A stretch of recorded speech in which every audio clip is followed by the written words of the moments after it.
Bem-vindas e bem-vindos ao Tourism Meeting. Tourism Meeting é um espaço digital, quinzenal, organizado pelo Espaço Visual e pela Agrobi, onde uma empresária ou empresário aceitam o nosso desafio de virem explicar o respectivo negócio em turismo em espaço rural, em enoturismo, em animação turística, assim como todas as atividades conexas, e também responderem às questões que são colocadas pelos participantes. Assim sendo, este é um espaço de ação, debate, construção de rede, criação de valor, porque juntos somos mais fortes, podemos ser concorrentes em alguns negócios, mas simultaneamente podemos cooperar e praticar a chamada competição, cooperar e competir. Para nós, o turismo em espaço rural é importante porque é um complemento da atividade agrícola e é também uma enorme oportunidade de criar valor, na agricultura e de dar valor à agricultura. Passo a apresentar a nossa convidada, é Sofia Bacelar, é guia intérprete nacional certificada, especializada em enoturismo e turismo em espaço rural, mas tem aqui componentes de formação e competências que a mim me agradam imenso, que é a formação em engenharia agronómica, pós-graduação em viticultura e enologia, ali a conhecimento técnico, uma paixão pela cultura portuguesa e pelo vinho. Eu adoro a cultura e acho que a cultura que é o que nos diferencia e que nos faz únicos e que é uma enorme maior-valia para o turismo em Portugal. Sofia Bacelar, boa noite, bem-vinda a este segundo Tourism Meeting.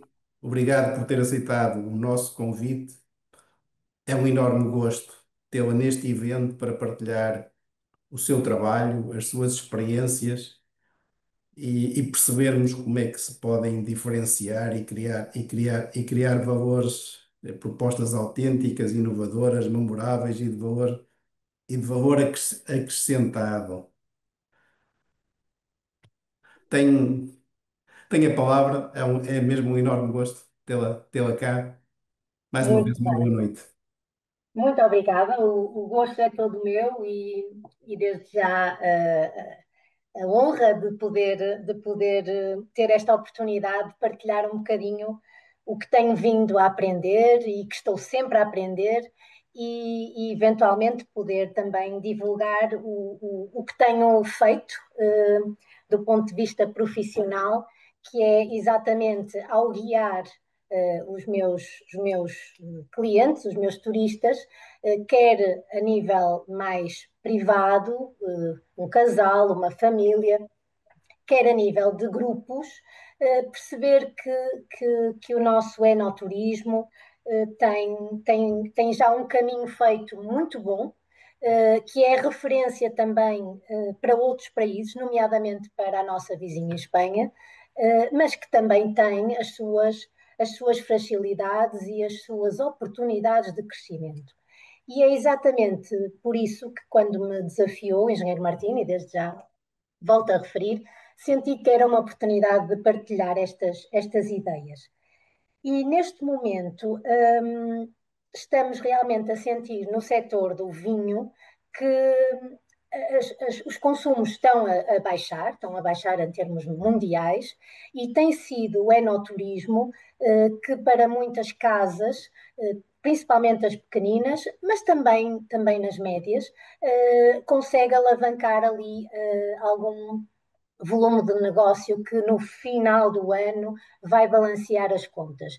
E tal como uma amiga minha e também profissional da área diz, a Madalena Vidigal, ela diz que o enoturismo precisa que os players do setor comecem a olhar mais para o turismo, não descurando, obviamente, o eno, a produção de vinho, mas olhar para o enoturismo com uns olhos profissionais. E era exatamente aí que esta palestra entra, no sentido de identificar oportunidades de enoturismo que gerem e diferenciem e que por isso mesmo gerem valor. Porque o turismo é uma atividade muito cara. Nós precisamos de uma estrutura e de equipas altamente capacitadas, altamente flexíveis para nos podermos adaptar aos vários perfis de clientes e tudo isso é exigente. Então, identificar oportunidades no enoturismo para que esse negócio se diferencie começa, na minha opinião, por definir o cliente certo. E muita dessa responsabilidade é nossa. Quando estamos a criar um negócio, quando temos uma adega, quando temos uma quinta produtora de vinho, quando temos um wine bar na cidade do Porto, porque enoturismo é muito mais do que produzir vinho, enoturismo é tudo o que diz respeito com experienciar o vinho, associá-lo à gastronomia, à cultura, ao terroir, à história, tudo isso é enoturismo e, portanto, todos os sectores podem usar este guião de raciocínio para se questionarem, para se reavaliarem. E então a ideia é definir o cliente certo, com quem é que eu quero trabalhar, para quem é que eu quero trabalhar.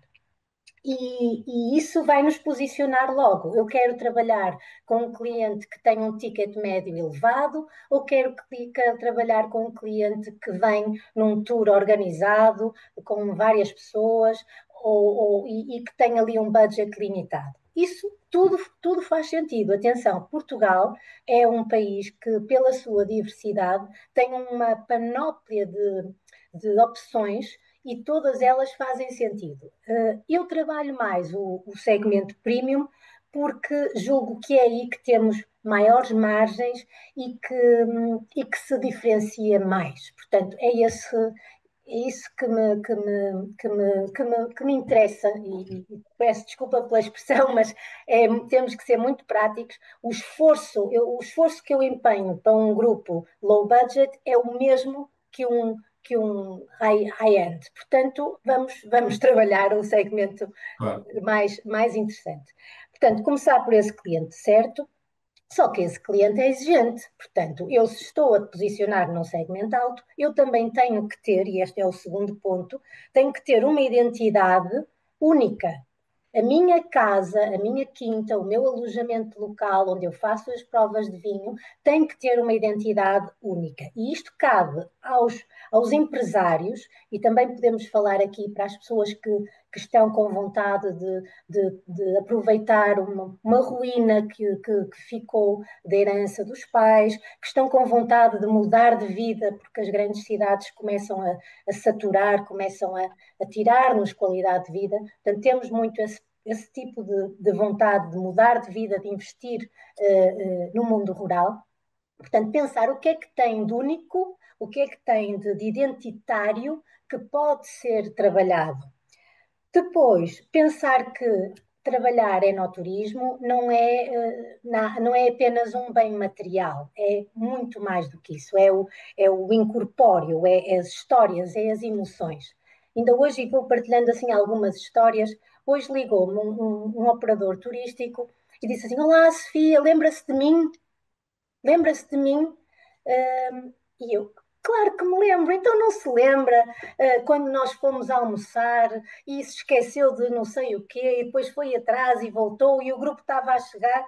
Isto não tem nada a ver com termos visitado o Palácio da Bolsa ou termos ido a uma cava em Gaia. Foi as emoções, foi a conexão que se criou entre a ajuda que se viveu e pensar no nosso projeto onde é que vamos estimular essas mesmas emoções, essas histórias. Outro aspecto muito importante que nós temos que considerar identificar no nosso negócio é de que forma é que eu vou integrar a sustentabilidade no meu fator de diferenciação. E eu tenho agora muito cuidado com a palavra sustentabilidade, porque a palavra sustentabilidade já está a ficar um pouco gasta.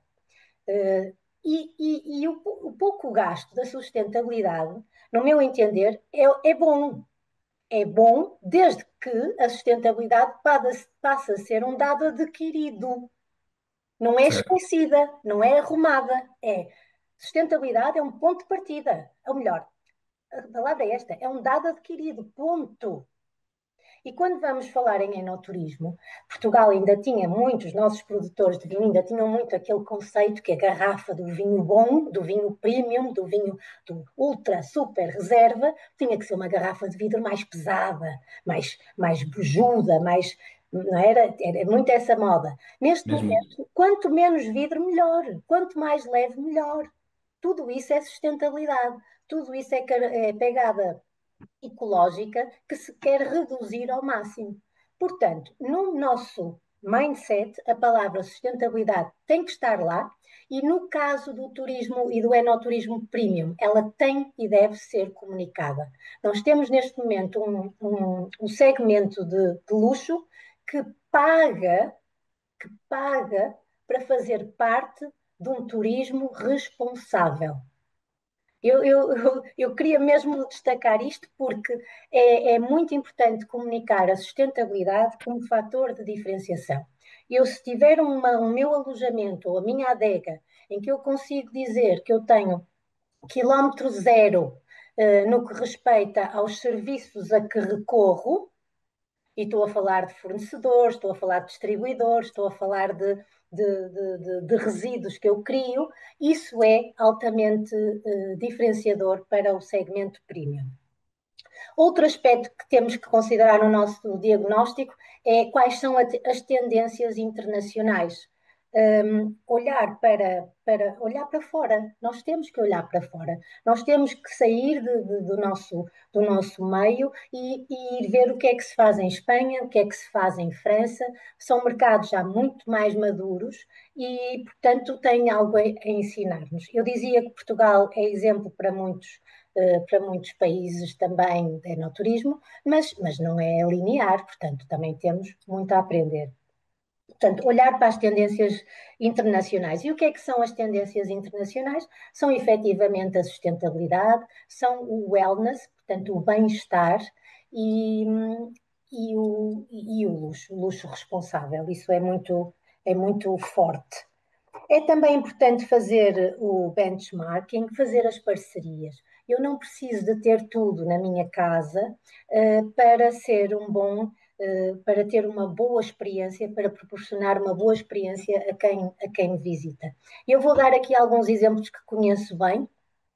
Tenho agora algum contacto com um produtor de vinho que se instalou na zona de Famalicão, e o que esse projeto tem é uma grande adega. Tem uma adega enorme, mesmo integrada no conceito do turismo industrial puro e duro, e tem alguma vinha. É um projeto que está a começar, fez agora um ano, e portanto se calhar o nosso paradigma de imaginar um enoturismo no mundo rural, com a casa, com a quinta, com os patamares da vinha típica do Douro, não tem que ser assim. Nós temos é que olhar para o que temos e trabalhar estes pontos de definir o cliente certo, explorar a identidade que temos, nossa e do território, valorizar o incorpóreo, integrar a sustentabilidade como fator de diferenciação, olhar para o que os outros também fazem, fazer parcerias e, por último, e este aspecto aqui da identificação das oportunidades, ir testando. Testar pequenino antes de escalar. Ok, eu organizei-me, já consigo fazer umas provas, corre bem, tenho equipa para isso, tenho atendimento personalizado, tenho já uma frequência de visitas neste registro. E que tal agora fazer um almoço vínico? Vou experimentar. Experimento com 10 amigos, experimento com 10 jornalistas, correu bem. E assim consigo publicitar, consigo anunciar, ir testando sempre. O ótimo é inimigo do bom, eu também digo isso. Mas temos que testar pequenino para depois escalar. Portanto, resumindo, seriam estes passos para realmente perceber, identificar se eu tenho oportunidades. O público existe, está disposto a pagar, a minha experiência é diferenciadora na região, está alinhada com as tendências premium do resto do mundo, exclusivo, autêntico, sustentabilidade, gera emoções, pode ser comunicada, porque é importante isto. Nós temos que saber comunicar, e comunicar é desde a prova até ao almoço, até ao marketing que eu faço, até a própria marca do meu projeto. Nós no curso, e faço também aqui esta ponte com o programa de turismo avançado em espaço rural, nós focamos-nos muito na questão da marca do projeto. Ai, mas eu ainda não sei o que é que eu vou fazer. Pense numa marca, numa identidade, como é que a quer comunicar. A coerência, desde o primeiro momento até ao fim, tem que estar lá. E isso é muito, muito, muito importante. E depois, não nos podemos esquecer, se tem viabilidade operacional e financeira. Muitos dos nossos empresários esquecem-se, ou melhor, a palavra não sei qual será a mais correta, mas não consideram o seu ordenado, o da mulher, o dos filhos, o dos pais, que também muitas vezes estão presentes, tudo isso tem que ser colocado nas contas e analisado puro e duro se tem viabilidade económica. Sofia, se me permite, podíamos ir conversando um bocadinho. Claro. Eu sou dos que acredito, portanto, que hoje estamos nos 20, 30% do negócio do vinho, portanto, que o enoturismo representa, nos casos melhores, 20 a 30% do negócio. Eu acredito que a prazo e prazo de não muitos anos, que isto irá ter uma inversão, ou seja, que o enoturismo irá representar 60 a 70% do negócio e os vinhos 20 a 30%. Acha realista esta minha visão? Hum, acho perigosa, porque o turismo tem fluxos que não são estáveis. Portanto, ter um peso tão grande no retorno económico de um negócio é arriscado. Isto que eu estou a dizer aplica-se a nível do país também, não é? Nosso país, de- neste momento, está a depender muito do turismo, o que também é delicado. Agora, eu diria que o 50-50 é algo que, como é que eu ia dizer? É algo que faz sentido para mim, que faz sentido para mim. Assim como também faz sentido para mim, e pode não ser consensual para muitas pessoas, que eu, na minha casa, e vamos usar a casa como quando entram na minha quinta, quando entram na minha adega, eu, proprietário, empresário do setor da enoturismo, eu tenho uma oportunidade única de venda. O cliente entrou na minha casa. Portanto, isso é uma oportunidade que não pode ser esquecida, não pode ser de todo descurada. E eu vejo alguns casos de organizações que estão a trabalhar o enoturismo e não têm um terminal de multibanco.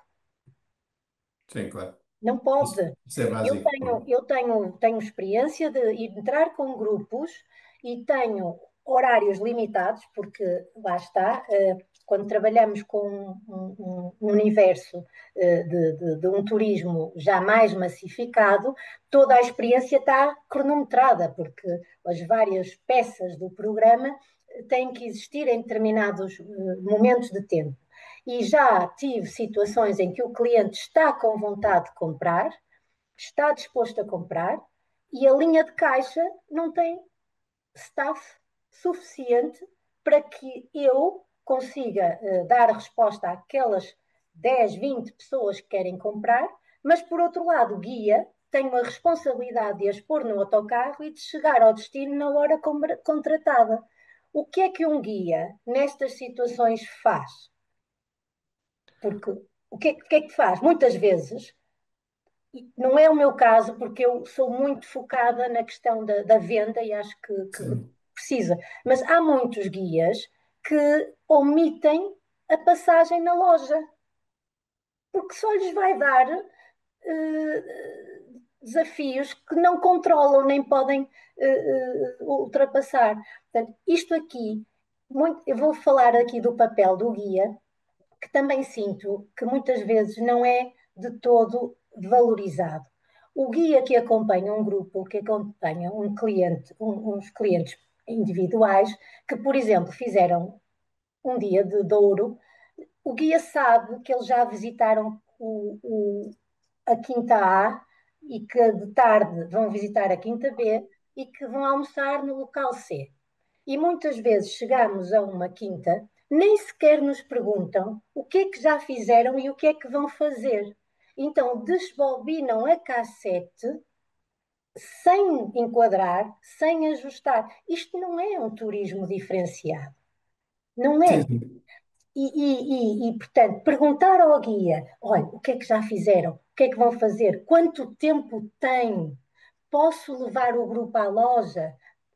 Toda esta humanização da experiência vai fazer com que a venda aconteça, ou que, pelo menos que se crie a oportunidade de venda. E às Claro. vezes não há.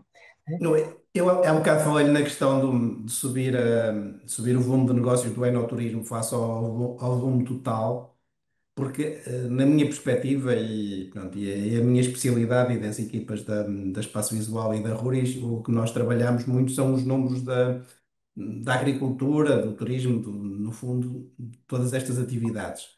O que nos parece e o que concluímos é que as margens são completamente diferentes.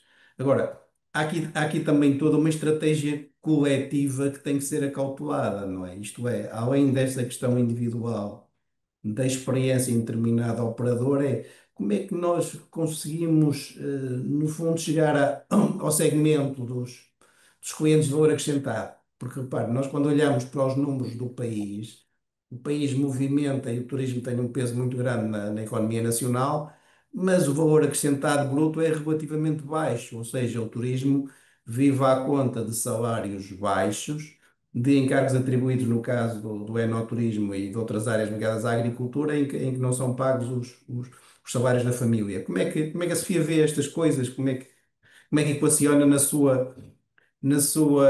suas competências e a experiência que é muito vasta?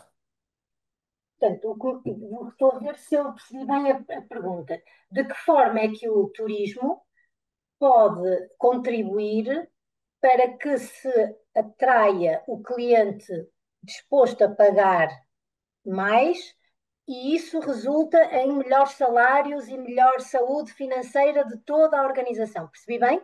Sim, Pronto. sim, e também do ponto de vista regional, não? E do ponto de vista regional. Não. Oh, Engenheiro Martina, há uma coisa que eu não controlo, que é as mentalidades das pessoas e a visão ou falta delas, das pessoas. Não controlo. Mas a minha visão disto tudo é: eu se quero criar um produto premium e pedir um valor ajustado, atenção, o premium e o luxo, não quer dizer que eu possa pôr margens ridiculamente altas só porque sim. Não posso, eu não posso. Eu tive uma vez um comentário de um cliente que me disse assim, que estava num hotel muito caro, e, mas que o que ele me disse foi: "Oh, Sofia, cobraram-me 30 euros por uma garrafa de água Luso. Isto não se faz. Isto não se faz. Isto não é premium, nem é luxo, isto não é nada. Portanto, como é que vamos trabalhar realmente um posicionamento elevado, um acrescentar de valor à nossa experiência e depois poder retornar esses rendimentos na equipa? Eu vou explicar. Eu estive neste domingo numa propriedade em que a guia que nos recebeu que recebeu o grupo, falava um inglês fantástico, tinha know-how técnico, mas também tinha humor, graça, sensibilidade, e percebi claramente que vestia a camisola do espaço da quinta onde estava.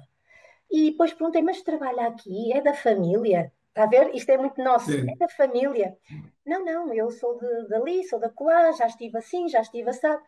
E, e depois eu fiquei, caramba, mas tanta emoção, tanta entrega, tanta paixão, já não era nenhuma menina, portanto já sim, teria a sua idade. O que é que eu depois, em conversa, porque também as pessoas sabem que eu trabalho na área e tenho este tipo de abertura, no fim do ano, a direção divide com a equipa os lucros do enoturismo. Portanto, toda a equipa sabe que Quanto mais entregar, mais recebe. Toda a equipa sabe que se condicionar aquela experiência, se a tornar única, se a tornar personalizada, se forem embaixadores da experiência, se tiverem este engagement com o cliente e o cliente comprar, o cliente gratificar, o cliente voltar, eles vão beneficiar disto. E eu acho que há muito empresário que não tem esta política de divisão de prémios e de motivação. E isto leva-me para a questão das chefias, que é realmente muito triste. Eu vejo muitas pessoas desanimadas e que não arregaçam as mangas porque não há, não há, não há reconhecimento. Não há reconhecimento. E o reconhecimento pode vir de muitas formas. O reconhecimento pode vir em trabalhou no domingo, folga na segunda, precisa de ir a uma consulta, não há problema. Portanto, há muitas formas de nós reconhecermos sem ser com um custo financeiro direto. Em termos Certo. vamos pensar em termos mais práticos. Se eu tenho uma propriedade, se eu tenho um projeto de enoturismo, eu tenho que, depois de definir o meu cliente, eu tenho que ver quem são os operadores turísticos que me trazem este cliente. E eu tenho que fazer parcerias muito certeiras com esses operadores. Mas também tenho que ter uma coisa que eu não estou a sentir no mercado. E fica aqui este também aviso. Eu não estou a sentir que as quintas, que as adegas, que as salas de prova protejam os operadores turísticos. Eu estou a ver preços iguais para cliente final e para profissional do setor do turismo. Isto não pode acontecer, isto é matar o destino, porque o operador turístico, já que intermedia a operação, tem que ter as suas margens, que já são muito curtas, e é ele que vai decidir se eu vou àquela quinta A ou se eu vou à quinta B, se eu desenho o programa de norte a sul ou de sul para norte. E eu acho que hotéis, restaurantes, players do setor não estão a ter o carinho que já tiveram por operadores turísticos e por agentes de viagem.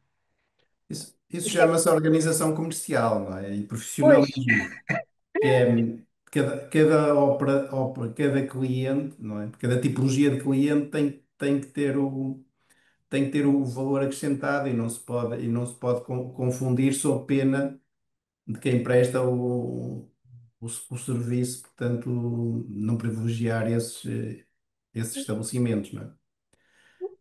pronto, E, é o que é, mas se eu estiver a trabalhar num nível mais alto, em que eu defini o meu preço, em que eu, lá está, a definição do preço cobre as despesas, permite-me pagar uns salários justos, permite-me ser sustentável, permite-me a comunicação, permite-me ir a feiras, permite-me tudo o que é preciso, está ali. Mas eu tenho que ter um preço superior para o cliente final direto e tenho que proteger os sim, intermediários.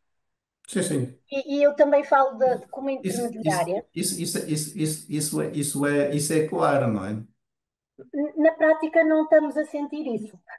Claro. Não, mas é pronto, eu já tenho alguns anos de experiência comercial, não é? E nomeadamente na questão dos serviços, há sempre uma lógica muito custo-benefício, isto é, mas isto custa-vos X, porque é que porque é que potencialmente estão a cobrar 10 vezes mais, ou 100 vezes mais, ou 1000 vezes mais? E a minha discussão é sempre a mesma, não é? Que é o valor do preço é função do que é normal no mercado, não é? Eu costumo dar o exemplo quando se faz uma fusão de bancos, há bancos de investimento que cobram milhões, centenas de milhões de euros. Por critério de custo, nunca deveriam cobrá-lo. Mas isso faz parte das regras do jogo e é isso que temos que explicar ao cliente e, portanto, também é um sinal de maturidade de mercado, não é? Isto é, Sim. quando as coisas não se confundem, quer dizer que estamos com operadores que não são profissionais, não é? Mas agora estou a falar do operador turístico. Se o operador turístico reconhece que a experiência tem valor, acrescenta, se os reviews do cliente final que lhe dá são em conformidade, o operador turístico não vai questionar o preço, não pode esmagar preços, não pode.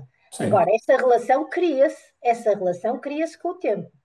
claro. E isso cria-se com o tempo e é preciso dizer muitas vezes não para finalmente, falo de experiência própria, não é? Para Claro. finalmente as pessoas reconhecerem e dizerem tens que ser tu, não é? Quando nos dizem, como guia, tens que ser tu, é o melhor elogio que nos podem dar, não é? E muitas Sem vezes dúvida. a profissão de guia intérprete, como muitas outras, não dá para nos multiplicarmos, não é? Quando nos comprometemos com determinado programa e está na agenda, somos nós, não é para ser outro, não é? E essa relação de confiança e de compromisso também demora muito tempo a criar. Claro. Deixe-me só dar aqui um exemplo de uma situação que é muito discutível e eu acho que podemos desmistificar, que é, às vezes vamos ao produtor e, e encontramos vinhos eh, que não encontramos, e eu acho que isto pode ser uma estratégia de acrescentar valor, encontramos vinhos que não encontramos em mais lado nenhum. Eu acho que isto pode ser algo que um produtor, e principalmente um produtor pequenino, pode fazer, que é quem o visita tem acesso a produto que não há em mais lado nenhum. E daí também o preço não tem que ser mais baixo porque estão na casa do produtor, tem que ser mais alto porque é raro e é único e é experienciado ali. Portanto, há tantas formas de valorizar as coisas sem, sem enganar. Atenção, eu não consigo ter uma política de engano. Eu ouvi no outro dia, eu nem quero acreditar nisto, portanto, se tiver aqui alguém que saiba isso, diga. Eu ouvi no outro dia que as experiências de vindima em muitos locais são feitas com uvas de Espanha para deitar fora. Portanto, a experiência de pisa da uva e de vindima, isso é só para o turista. No dia em que isto for verdade, e eu continuo a dizer, eu não quero que seja verdade, nós estamos a matar o que temos, não é? Quer dizer, estamos a tornar isto uma Disneylândia. Portanto, Eu acho que isto é importante é comunicar quem faz bem e alinhar quem faz bem, porque cada um é responsável por si, portanto há sempre todos os casos, não é? O que eu vejo da minha experiência é o importante é percebermos quem faz bem, alinhá-los, comunicá-los e trabalhar com eles. Nós já estamos mais ou menos a meio. Se estiver de acordo, eu passaria para as questões dos nossos participantes. sim, sim, Então claro, passo a claro ler que a sim. primeira. Eu tenho uma propriedade no Douro com 10 hectares de vinha e não produzo vinho. Tem casa de habitação e todas as demais construções de uma quinta tradicional vitivinícola da região de Marcada do Douro. Pergunta: faz sentido investir em enoturismo? Que condições recomenda que eu acautele para ter sucesso? É Teresa, não é? Teresa Borges. Teresa, boa noite. 10 hectares de vinha no Douro já é uma grande propriedade, portanto, já é uma grande área. Hum, na minha ótica, faz todo sentido, ainda por mais tem casa de habitação. Agora, é preciso pensar se está lá ou se tem a sua vida no outro lado, se tem outras fontes de rendimento, portanto, perceber o nosso contexto holístico, família, etc. E se vir que isto é uma prioridade, porque tem que ser uma prioridade, não me parece que se possa pegar no turismo em espaço rural em part-time, portanto, não é em part-time, ou não, pelo menos para arrancar o projeto, mas é fazer aqueles passos que eu indiquei, portanto, diagnosticar os recursos que tem, definir o seu posicionamento, que narrativa diferenciadora é que vai apresentar, que experiências exclusivas é que vai ter, porque se for para fazer mais uma visita e mais uma prova, já ver o que é que existe à sua volta em termos de concorrência. Se for para ser mais um, não. Mas eu não acredito que nós sejamos mais um. Nós somos todos únicos, portanto, onde é que essa unicidade se pode refletir no nosso negócio? E lá está, começar pequenino, começar pequenino. Um, Pensar na questão de lá está, da sustentabilidade, que marketing aspiracional é que pode comunicar, definir preços, pode definir uma outra experiência e começa a testar o que é que existe por esse preço e parecido. Criar parcerias, também pode optar por ter alguém que investe por si, não é?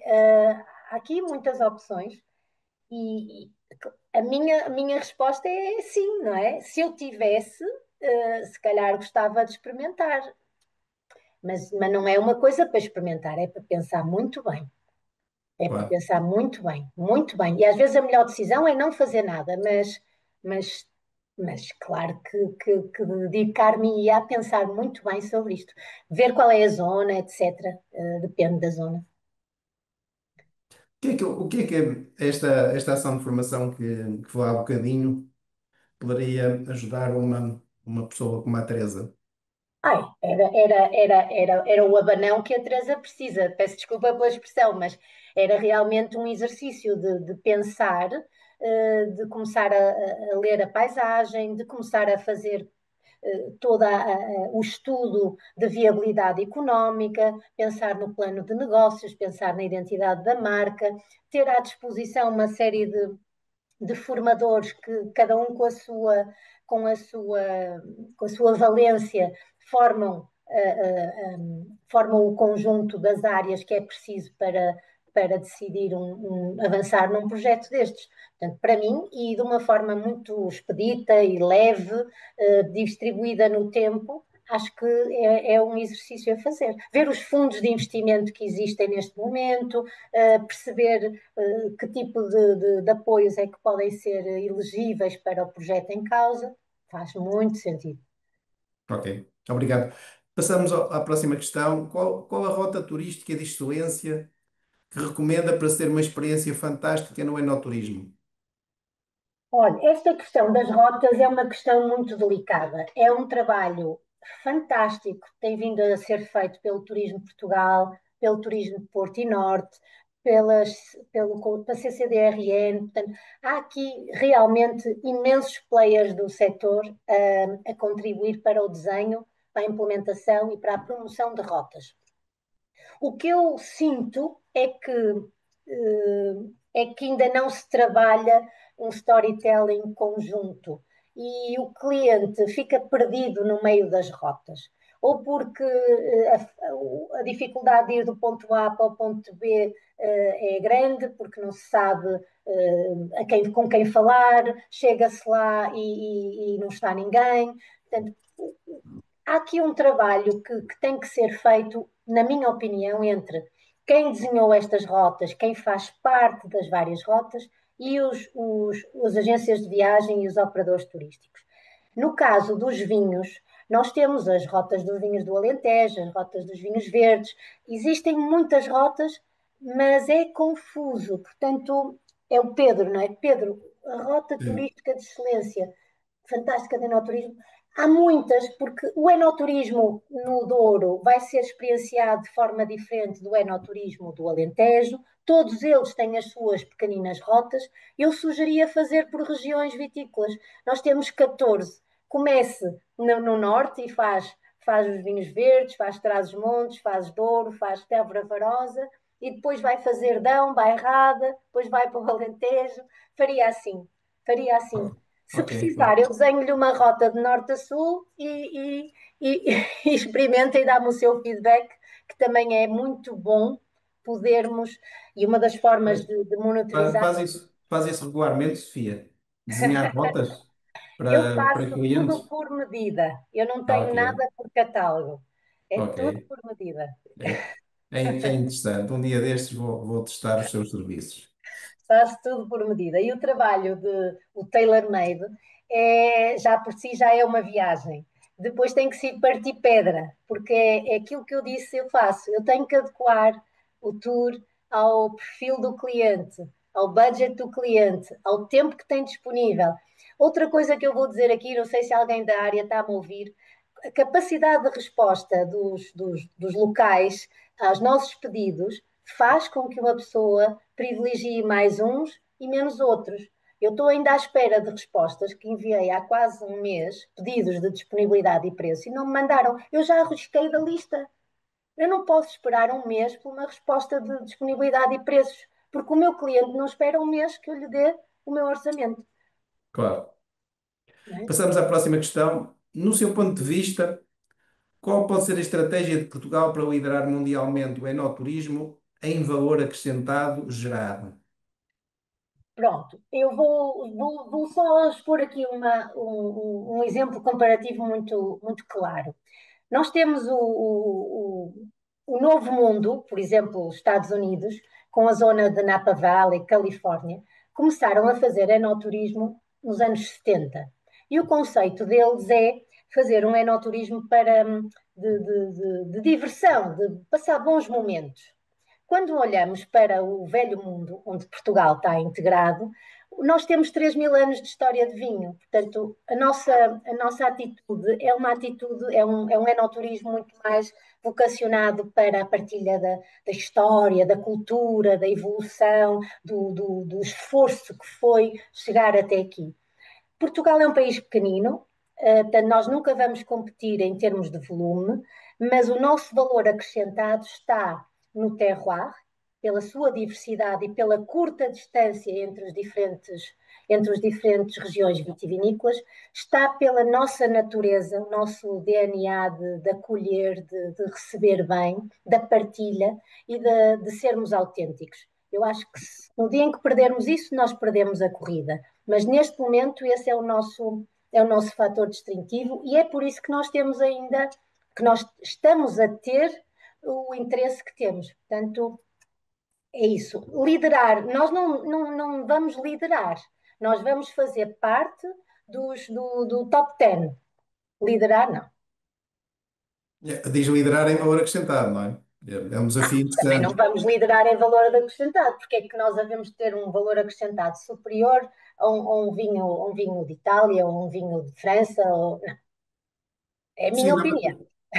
quando estou a dizer é do ponto de vista do enoturismo, não é? Ou seja, nós temos uma questão que é muito comum dizer que nós temos os melhores vinhos do mundo. Ah, Eu acho isso um bocadinho discutível, mas enfim, sim, isso enfim, é a nossa enfim, tuguice, é o nosso, claro, olha, ninguém me leva a mal, eu claro, sou portuguesa e muito claro. orgulhosa de ser portuguesa, mas Eh, acho que nós temos que ter mundo e temos que saber comparar, temos que nos saber posicionar, sem nunca nos diminuirmos, mas temos que estar conscientes, sim. certo. Há oportunidade para desenvolver empresas de prestação de serviços de guia no enoturismo ou será melhor exercer a atividade de forma isolada, unipessoal? Portanto, pelo que eu percebo, Sandra, há empresas de prestação, que eu acho que faz todo sentido. Atenção, poder ter uma bolsa de guias de enoturismo, acho que faz todo sentido para um país vitivinícola como Portugal. Portanto, olha, gosto muito dessa ideia. Eu ando aqui a esforçar-me todos os dias por tentar ser reconhecida como guia de enoturismo e consultora e formadora nesta área. Haver uma empresa que disponibiliza técnicos destes, com este perfil, acho muito interessante. Gosto muito disso.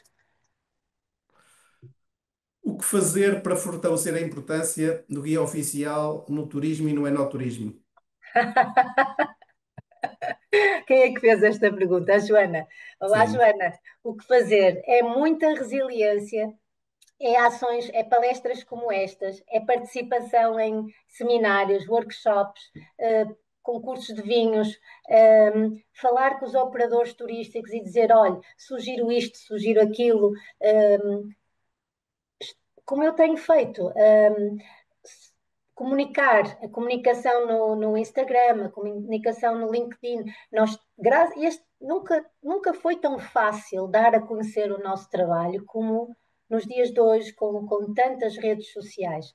Por isso, é um trabalho diário, é um trabalho que tem que ter muita consistência, tem que ter muitos valores por trás para ganhar confiança, para ganhar notoriedade. Mas sim, é. Acho que claro. respondi, sim. Agora temos aqui uma pergunta extremamente interessante. Engenheira Sofia, sou dos Açores e produtor de ananases. Acham que pode ser interessante fazer enoturismo numa quinta produtora de ananases? É assim, enoturismo tem a ver com vinho.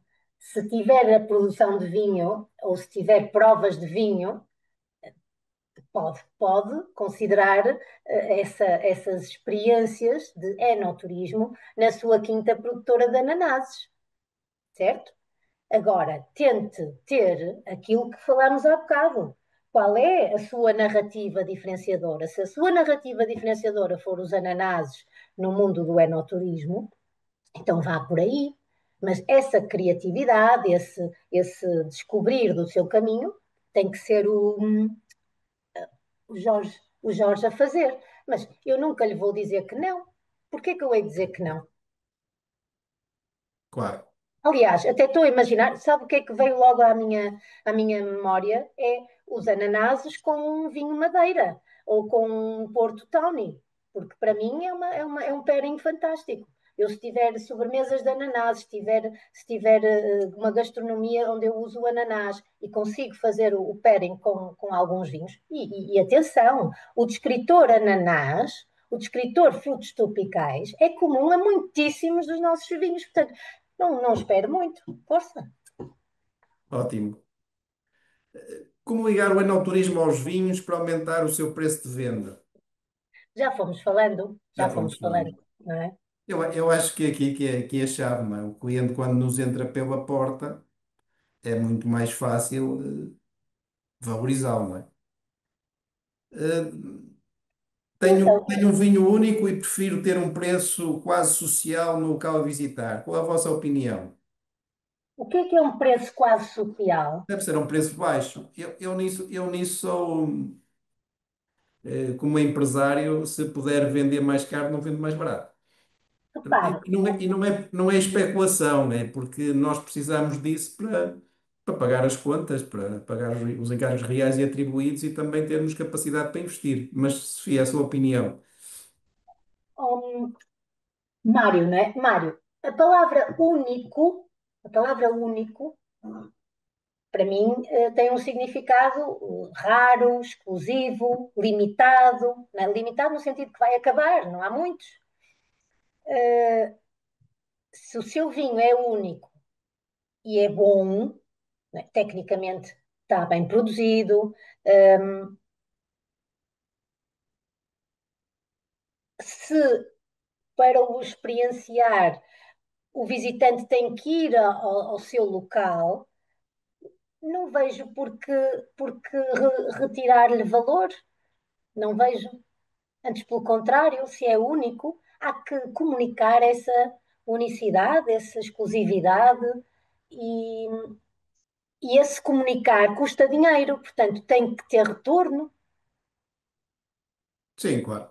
Isto se não tivermos retorno para investir, não é? Porque nisto dos serviços não podemos estar sempre a fazer a mesma coisa, não é? Sim, E tem que como ser. também focou, o que faz a diferença no turismo é a qualidade dos recursos humanos. E normalmente os bons recursos humanos é como toda a qualidade. Para mim, a qualidade é aquilo que é pago com valor mais elevado. Não é? Quando as pessoas dizem, o meu produto tem muita qualidade, e como é que vende? Vende muito barato ou tem dificuldade em vender? Desculpa, mas isso não é qualidade. Para mim, qualidade é vendido e cobrado. Porque há muita Bom, gente que diz, tenho qualidade, já vendi. E então, mas não recebi o dinheiro. Vendi tão caro que o dinheiro não entrou. Portanto, para mim, qualidade é um bocadinho por aqui. bom. Hum, perguntam aqui se não seria viável agregar a outro tipo de turismo ao enoturismo para tornar mais rentável para as empresas. Eu não estou a É ver o essa António pergunta. Mendes. Está a Ah, seguir ao Mário. não seria viável agregar a outro tipo de turismo, ao enoturismo, para tornar mais rentável para as empresas? Claro que sim, António.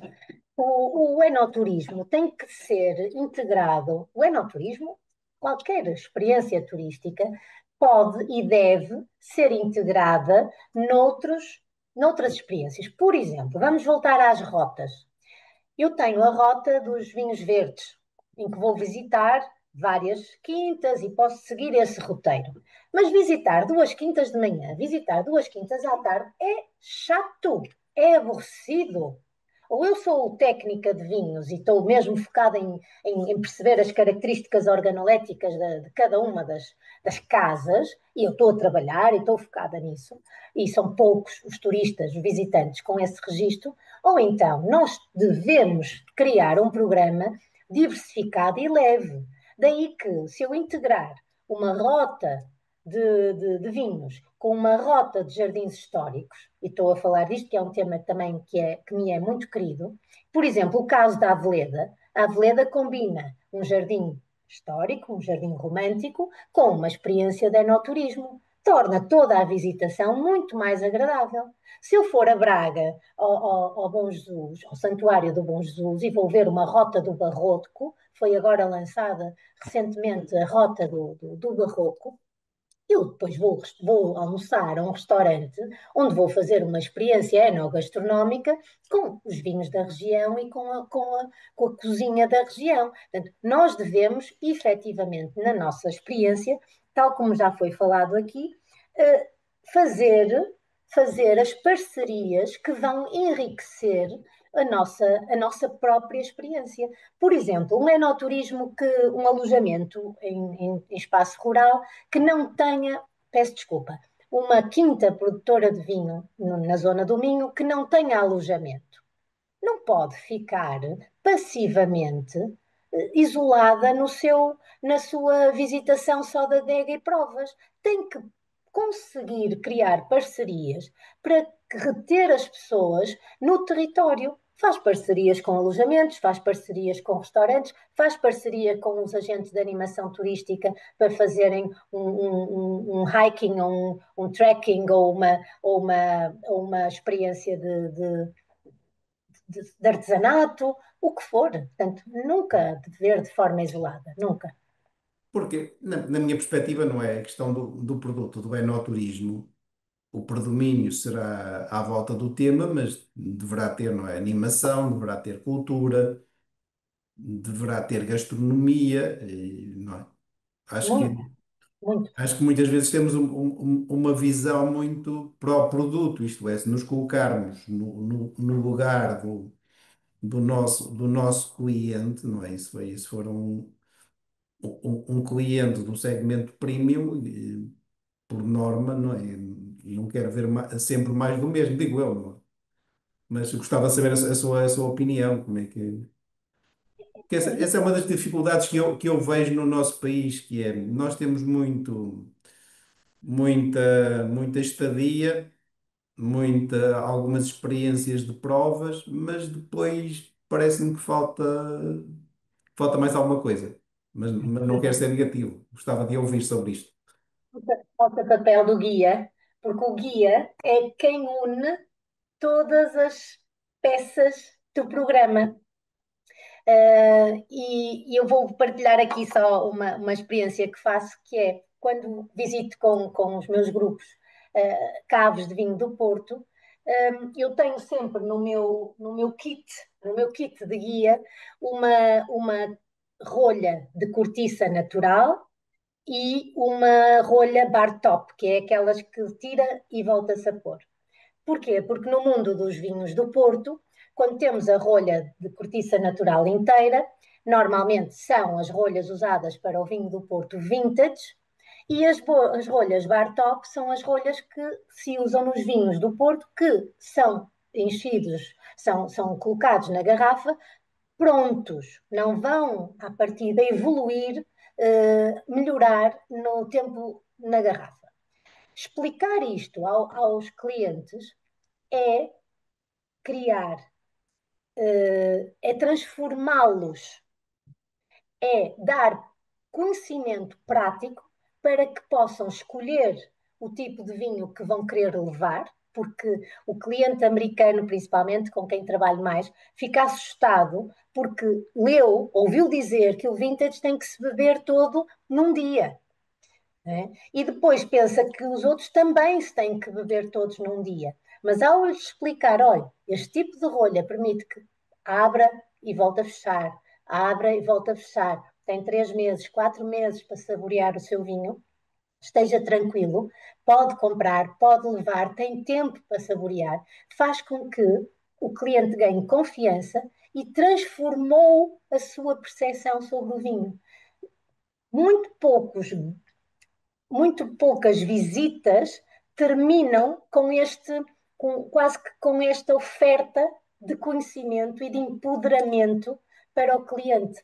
Eu acho que isto falta muito também no nosso mundo dos vinhos, porque é preciso fechar o ciclo, empoderar as pessoas com conhecimento, com confiança, para comprarem, para adquirirem os nossos vinhos e para eles saberem consumir depois em casa.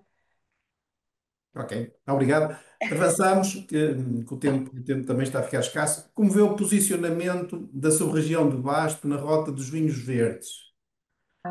E como Gosto o muito dessa. enoturismo pode ser motor de desenvolvimento, e pode ser motor económico de desenvolvimento regional? Lúcia, a sub-região de Basto, eu gosto muito da sub-região de Basto, só que eu sei que é difícil, porque torna-se longe e torna-se um bocadinho eh, fora de, fora de circuito, principalmente para quem depois segue para o Douro.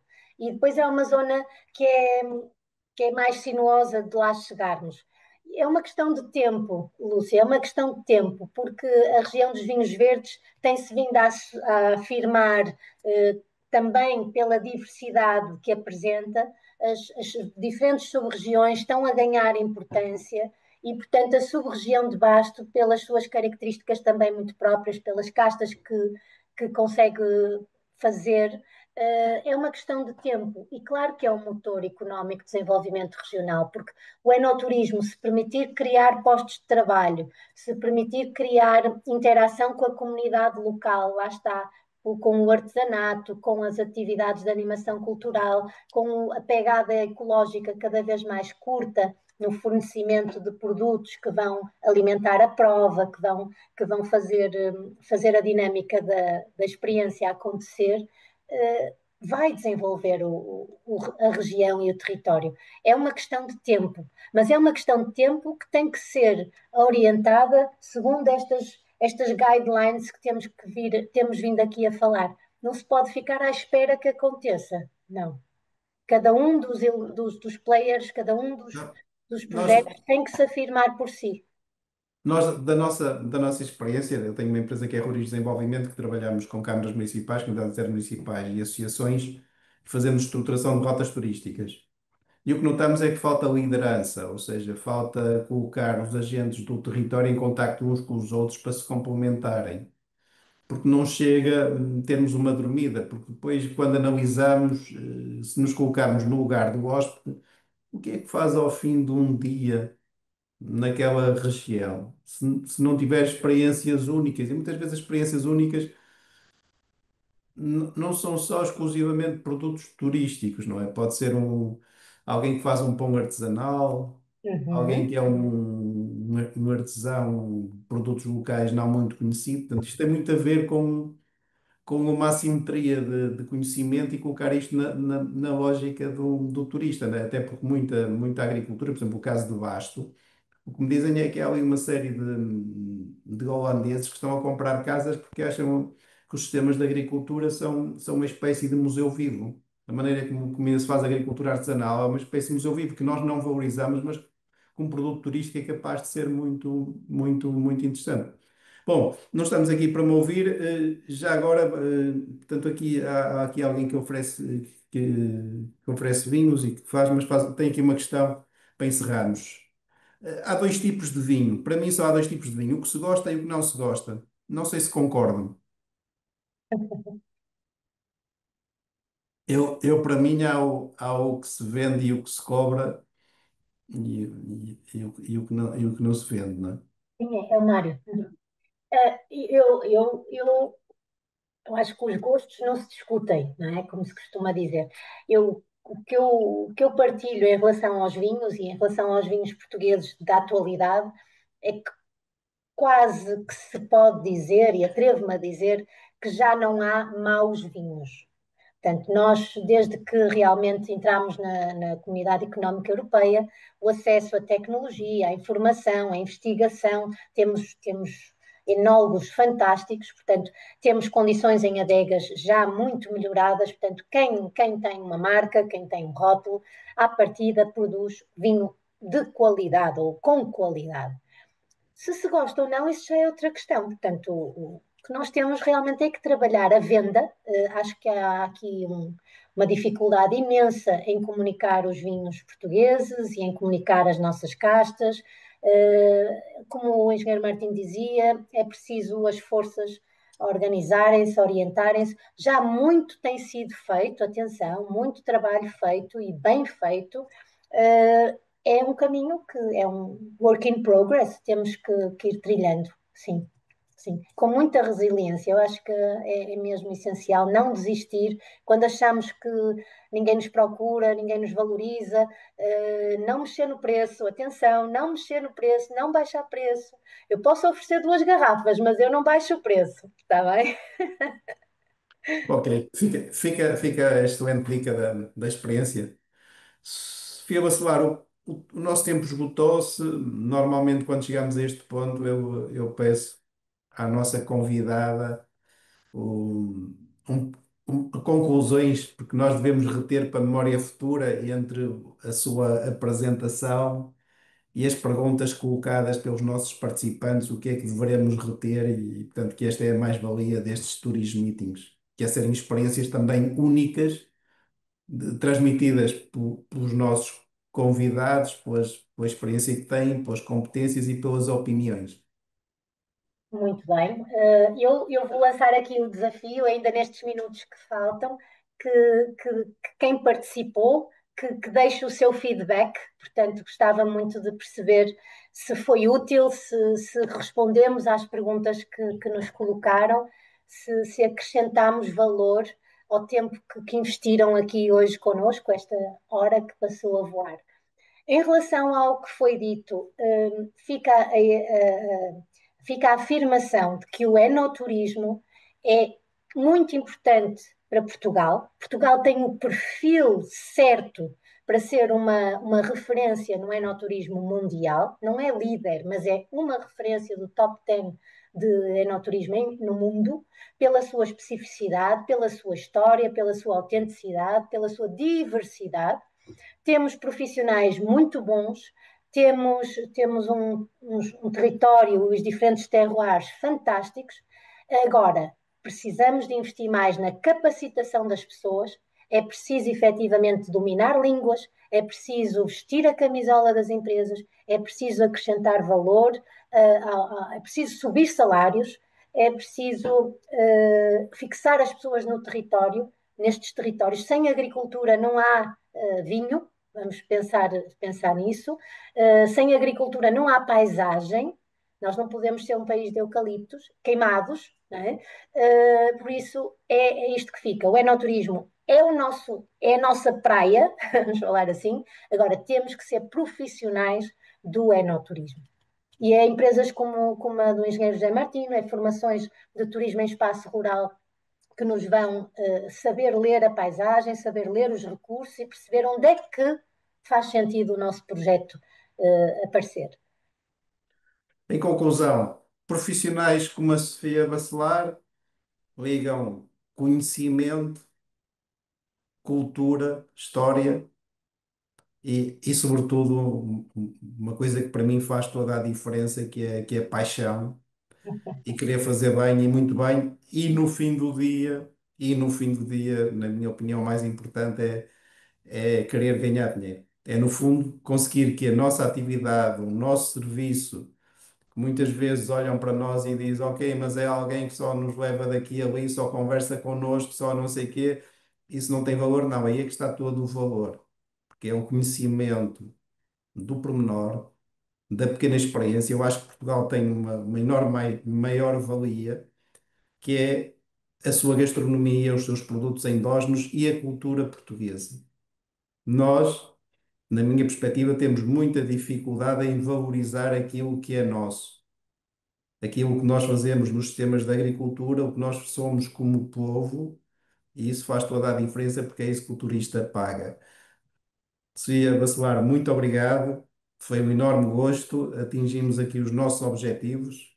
todos que estiveram connosco também, muito, muito, muito obrigado. Espero que estejam tão satisfeitos quanto eu ao fim desta hora de evento. Aprendi imenso, fico a saber mais do que o que sabia, muito mais enriquecido. É isso que nós pretendemos, é esse o nosso objetivo. Estes eventos digitais, portanto, ficam também nas redes, portanto, qualquer pessoa pode assistir, pode ver, pode tirar partido deste conhecimento que aqui é transmitido e, portanto, despeço-me até daqui a 15 dias para falarmos sobre sustentabilidade e a ESG no turismo em espaço rural e será a conferencista Rafael Ferreira. Até lá, um bem-aja, uma boa noite e até daqui a 15 Obrigada. dias. Boa noite. Adeus, boa noite a todos.